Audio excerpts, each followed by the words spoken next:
여러분 안녕하십니까. 자동차 마케터의 시선의 이순환입니다. 지난 시간에 이어 테슬라의 베스트 에포트형 개발 방식이 현대차가 추진하는 개런티형 개발 방식과 어떻게 다른지를 소개하려 합니다. 우리 모두에게 놀라움을 주었던 사이버 트럭 양산이 2년 이상 지연되고 있습니다. 포드, GM, 리비안의 선점이점을 빼앗기고 있습니다만 테슬라는 아직 기술적 내용에 대해서 일절 언급하지 않고 있습니다. 자동차 회사들이 신차 상품 컨셉을 수립할 때 상반되는 요소를 양립하여 개발하기는 매우 어렵습니다. 모델 S의 상품 구상 당시의 이야기입니다. 일론은 프리우스의 2배의 연비로 포르쉐보다 더 빠르고 또한 7인승 SUV의 카고 스페이스를 만족시키는 차를 요구했습니다. 일반 사람들은 이런 차 쉽게 만들 수 있는 거 아니야 라고 생각할 수도 있습니다. 그런데 자동차 회사에서 상품 기획이나 연구소에서의 PM, 상품 마케팅을 하는 사람들에게 이런 요구를 들이밀면 단숨에 당신 미쳤냐는 반응이 나올 것입니다. 왜냐하면 이건 기존 자동차 회사에서 일하는 사람들이 상식에서 아주 벗어나는 요구이기 때문입니다. 연비가 좋아지려면 일단 중량이 가벼워야 합니다. 카고 스페이스를 크게 하면 중량이 다시 증가합니다. 이런 현상을 트레이드 오프 관계라고 합니다. 고출력 엔진을 탑재하게 되면 연비가 희생돼야 하는 것이 상식인데 이런 고성능을 확보하면서 프리우스 대비 2배의 연비 성능을 요구했습니다. 일론은 이렇게 상반되는 상황에서도 실현할 방안을 요구합니다. 그런 이러한 상반되는 모순을 해결할 수 있다면 그 상품은 틀림없이 남보다 절대적으로 우수한 차가 될 것이고 경쟁사가 절대로 따라오지 못하는 차를 만들 수 있다는 신념을 갖고 있었습니다. 사이버 트럭에서도 이러한 개념이 도입되었을 것이라고 저는 분석하고 있습니다. 픽업 시장에서 차별화를 위하여 그는 도장을 하지 않아도 부식되지 않는 차를 원했을 것이고 이를 실현하기 위한 재료는 스테인리스가 되었을 것입니다. 그는 물리학을 공부했기 때문에 스테인리스가 스틸보다 코스트가 비싸고 스틸보다 스탬핑이 어렵다는 것도 특별한 용접 기술이 필요하다는 것도 잘 알았을 것입니다. 충돌할 때 충격 흡수 능력이 스틸이나 알루미늄보다 떨어지고 충돌 사고 수리하는 방법이 어렵다는 것도 당연히 알았을 것입니다.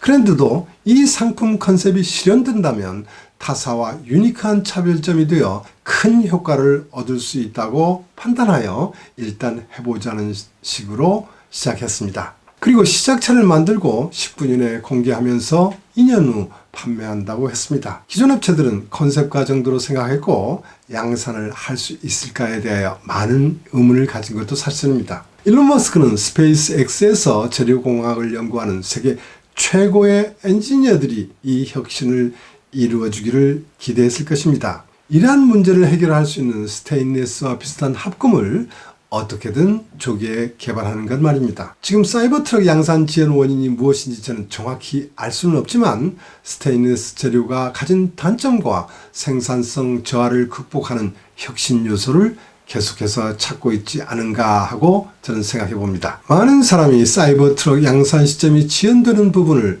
이해하지 못하는 것은 당연할 수 있습니다. 그러나 제 생각으로는 베스트 에포트형 개발 방식을 이해하는 사람들에게는 큰 문제가 아닌 것으로 받아들여줄 수 있다는 점입니다. 이처럼 베스트 에포트형 개발 방식은 시간이 필요한 것도 있지만 기존 업체들과 비교하면 매우 스피디하게 추진할 수 있고 코스트도 크게 저감할 수 있는 장점이 있기 때문에 일론 머스크는 실패를 자연스럽게 받아들이고 있습니다. 일론 머스크가 언론이나 애널리스트로부터 비판을 받아도 계속 나가는 이유는 여기에 있는 것입니다.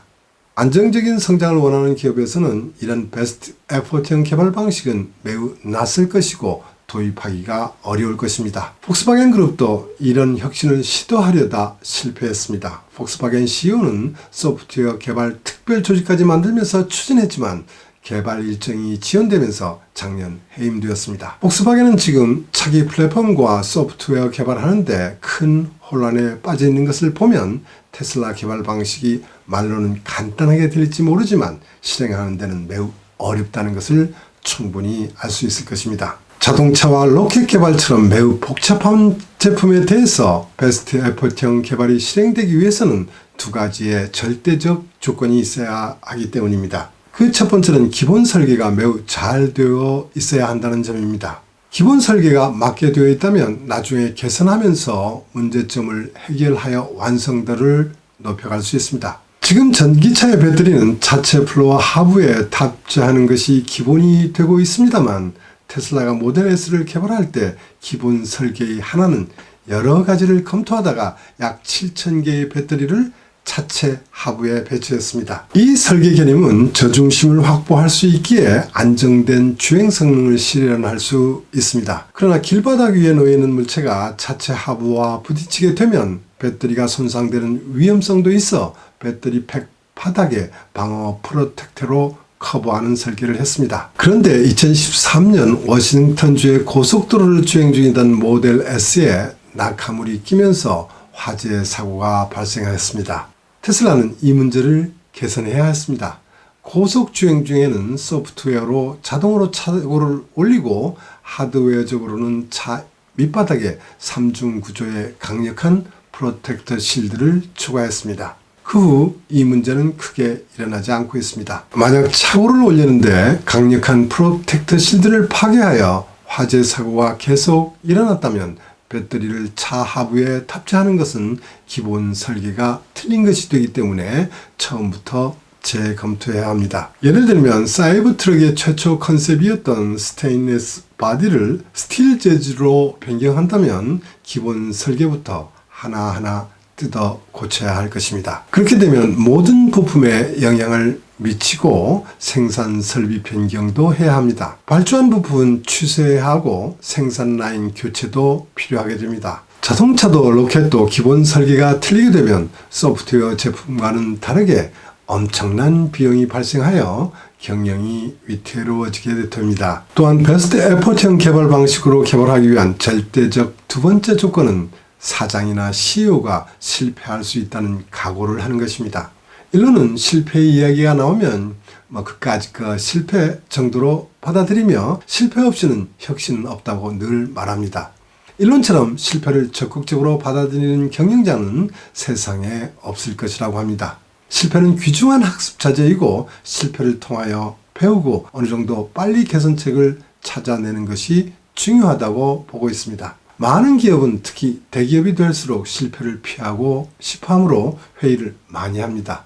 그런데 테슬라는 회의에서 헛된 시간을 보내는 것보다 빨리 실험해서 데이터를 얻고 그 다음 순서로 진행하는 방식을 더 좋아합니다. 실패해도 데이터는 다음에 활용할 수 있습니다.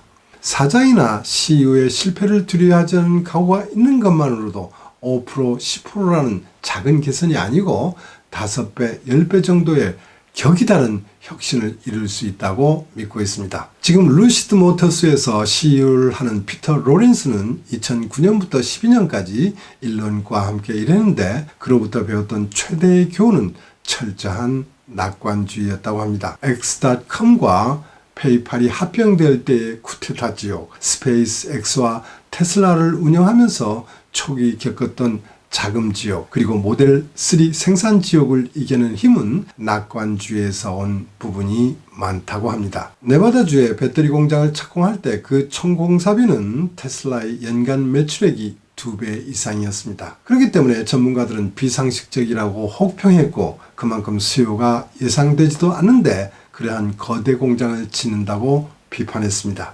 일론 머스크는 이러한 비판에도 아랑곳하지 않고 중국 상해를 비롯하여 독일 베를린 공장, 텍사스 기가팩토리를 차례차례 세웠습니다. 이런 결과를 보면서 사람들은 테슬라의 일론에 열광했습니다. 그러나 테슬라 혁신에 환호던 많은 사람들은 다시 주가 폭락, 계속되는 사이버 트럭의 양산 시점 지연, 불완전한 자율주행 기술 FSD에 걱정도 하고 비난도 하고 있습니다. 그러나 이 부분을 베스트 에포트형 시선으로 바라본다면 시간의 문제일 수도 있습니다. 고금리에 의한 글로벌 경기 침체, 원자재 가격의 급등으로 올해 자동차 시장 전망이 좋지 않음에도 50% 성장한 180만 대를 목표로 하고 있습니다. 지금 테슬라는 가격 인하라는 새로운 2단의 전략을 추진하고 있습니다. 또 하나의 베스트 에포트형 판매 방식이 될지 지켜볼 필요가 있습니다. 오늘은 여기까지입니다. 시청해 주셔서 감사합니다.